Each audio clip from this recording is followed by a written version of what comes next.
So basically this movie is being called Knives Out for kids. So it has talking animals, it has the English countryside, it's a cozy murder mystery. I should love this movie, but I don't, unfortunately.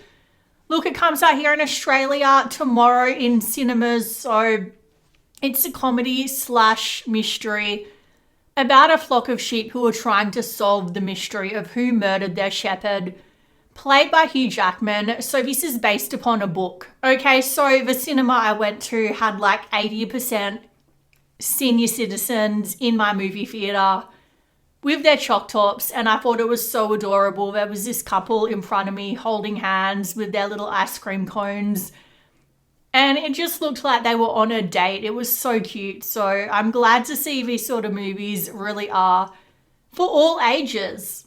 I'm not going to say it didn't have its positive points. It did. The humour definitely did land from time to time, especially regarding the sheep and the hijinks that they go through. There's some clever dialogue there. I like that the humour wasn't about like toilet humour. It wasn't crude humour. It was clever at times, and there were some genuinely cute animal moments. And I just really like movies about talking animals. You know, Peter Rabbit, Babe, Paddington. I love movies set in the English countryside, cozy murder mystery whodunit. So I feel like this movie should have been right up my alley. I should have really enjoyed it, but unfortunately, I just didn't. So the movie is self-described as a wholesome, family-friendly, knives out for kids sort of murder mystery whodunit. And look, obviously it's going to have those darker aspects to it, and I think kids definitely can handle that. Like the latest Puss in Boots movie, The Last Wish, was all about the fear of death and mortality, which are very strong themes in this movie. Paddington, I don't know if it was number 1 or 2, but we had Nicole Kidman's character who wanted to kill Paddington so she could stuff him and put him in a museum.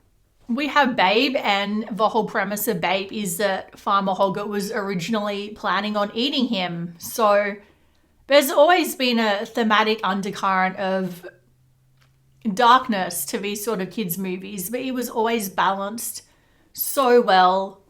And here, look, there's themes of acceptance, teamwork, courage, grief, mortality, and there's definitely good themes for kids in this movie.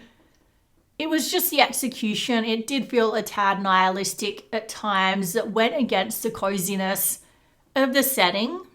The movie definitely dragged at times, and you could really feel the runtime. The characters, they were trying for the whole village of quirky characters trope, but they just came off as very one-note caricatures, not actual fleshed out characters. And yes, this is a kids' movie. A lot of characters are one-note, but they're still entertaining. Here, they just felt annoying more than quirky. It just felt very heavy-handed. And there were themes of religion in this, and it felt very heavy-handed and pessimistic in that regard as well. And just like in Paddington 3, when I saw the nun, as soon as I saw the pastor in this movie, I'm like, yep, he's going to be dirty, because they never have a balance of negative portrayals. And there are definitely lots of negative people within the church, but there's also so many positive people, and you never see that balanced, nuanced portrayal. So I'm not saying they're the villain, no spoilers, but yeah, they were dirty, and it just had an overt pessimistic view on religion, and it had a strong allegory with the shepherd, his flock. It was obviously there, so that's why we're touching upon this. So the sheep, when they go down to the village, they're passing the church, and they're talking about how the weirdos inside ingest the body and the blood of Christ. And, you know, there could have been a funny joke in there, like if it was just a lighthearted, funny type of approach, but it felt deliberately condescending and mocking. And that's not why I'm giving this movie a bad review. I still enjoy Midsummer Murders, and that has all the same problems, you know, set in a cozy little village where every time they have a religious figure, I'm like, yep, villain or victim, you know it. But still, that's executed in a way that's entertaining. This movie, it just fell flat. There were themes of animal cruelty. There wasn't a lot of those scenes, but it did feel like it was going a touch too far. Like they could have shown it without showing it. Look, this isn't the worst movie by a long shot. It's not horrible. Just go in expecting it to not be completely cozy, family-friendly fun. If you want that, you know, Babe, Paddington, all of those movies are going to be better. Or if you want something that came out recently, Grow's a movie I feel like sort of flew under everyone's radar.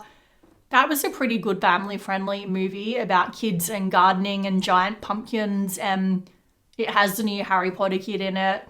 Anyway, so I'd give this a 6 out of 10. Let me know down below if you've seen it, what you thought of it. Feel free to like, comment, subscribe.